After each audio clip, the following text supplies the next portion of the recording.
Greg, was Rhode Island Energy prepared for what happened last night? We were. We had our crews on pagers and on standby. Of course, this, you never know for sure what kind of impact you're going to have from a storm, but we were monitoring this and we're ready as we could be in advance of the storm. How many crews were on standby last night? We had over 50 of our internal crews, so essentially our full contingent, and then about 50 vegetation crews as well. How many crews are out there right now? We've got about those 100 crews in some form or fashion engaged in working in restoration right now, and then we've got about another 100 crews that are either on the ground or will be on the ground within the next couple of hours, coming in from neighboring states to assist with restoration. In terms of staffing, of course, it's a holiday weekend. Does that have anything to do with the response this time around? Well, it does certainly present challenges. We have, just like any other organization, we have some people that are on vacation, but we pull people back in. And as I said, we had our full contingency on standby and on pagers as needed, and other support services, we brought them back in, including folks coming back in from vacation. Now, we have had Warwick's mayor publicly, I don't know if you've seen it, has expressed some frustration with Rhode Island Energy's response on Facebook. Do you have any response to that, or just? I have not seen that specific post. I will say the biggest frustration that I think most of our communities have had, and that frankly we've had, is that we've have had some IT challenges during this event. So operationally, everything is working as it should. We've had the crews available, and they are restoring. We've restored about half of the customers impacted already as of 9 this morning, but our outage mapping system is down, and so that is creating understandably frustration for our customers and for some of those municipalities. We are working to address that as quickly as we can. We've got GE Vernova, who is the vendor for that system. This has been escalated all the way up to their top, so we're working on getting that system back up and running. So I understand that frustration. I'm not sure what else frustration he may have expressed, so I can't really comment on that. It is one of the biggest questions we're getting from our viewers right now about that outage map, why it was down for so long. Yeah. Can you give us any insight into why it may have gone down? No, is the short answer. We are working on trying to understand that ourselves. It is a third-party product.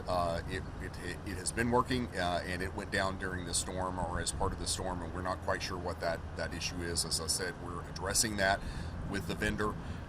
Customers should not rely on that outage map as of right now, and I understand that's frustrating.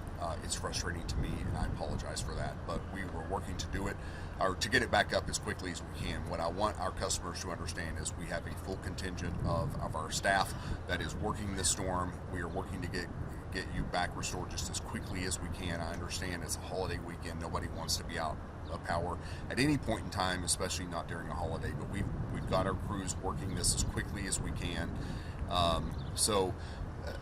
The best way for customers to stay informed with us right now is through social media. We will let you know as soon as that outage mapping system is back up and functional, but we know that we've got customers out, even though the outage map isn't reflecting that. Do you feel confident that Rhode Island Energy knows where all the outages are, even with these map issues? Yes, generally so. I mean, I can't say that there might not be a customer that we currently don't know about, but we know where the damage is. We've had assessors out doing that statewide since the storm hit late yesterday evening. So we know that it was East Bay and Cranston that was hit most significantly, but we know where the outages are. We've been working on doing that assessment. Obviously, the focus up front is doing that storm assessment and damage assessment, restoring the large feeder circuits that have the most customers, and restoring critical customers, nursing homes, hospitals, those things first, and then we start rolling out working on others. We've had some viewers voice some frustrations to our news station just about, they were told maybe last night that power will be back on in a couple hours, and now they're being told noontime or later. Were the initial estimates off, or is that something that's normal protocol for?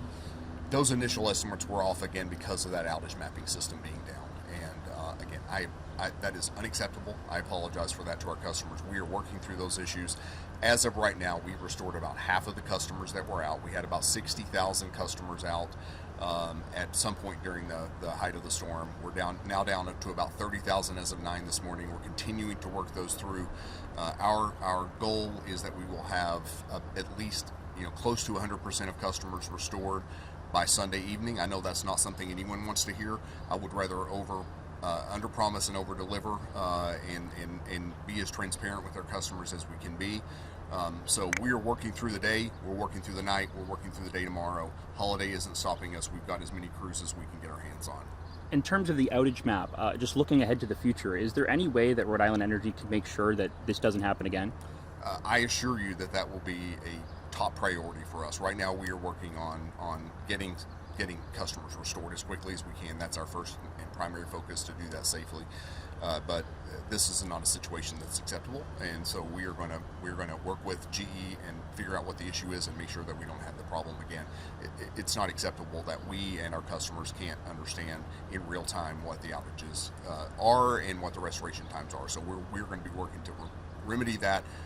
I assure you that that's going to be top priority. Any message out there to customers who are sitting here without power 12 hours later? Yep. First and foremost, I understand how frustrating it is. Many of us are without power, depending on where our folks live. So nobody wants to be without power. We understand that. We are working, what I would say is we are working as diligently and as quickly as we can. Holiday is not stopping us.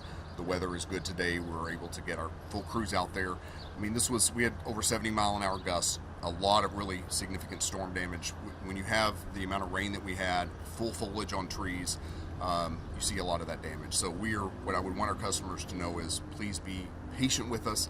Understand that outage map is not currently working, but please know that we are fully working on this to get customers restored as quickly as we can.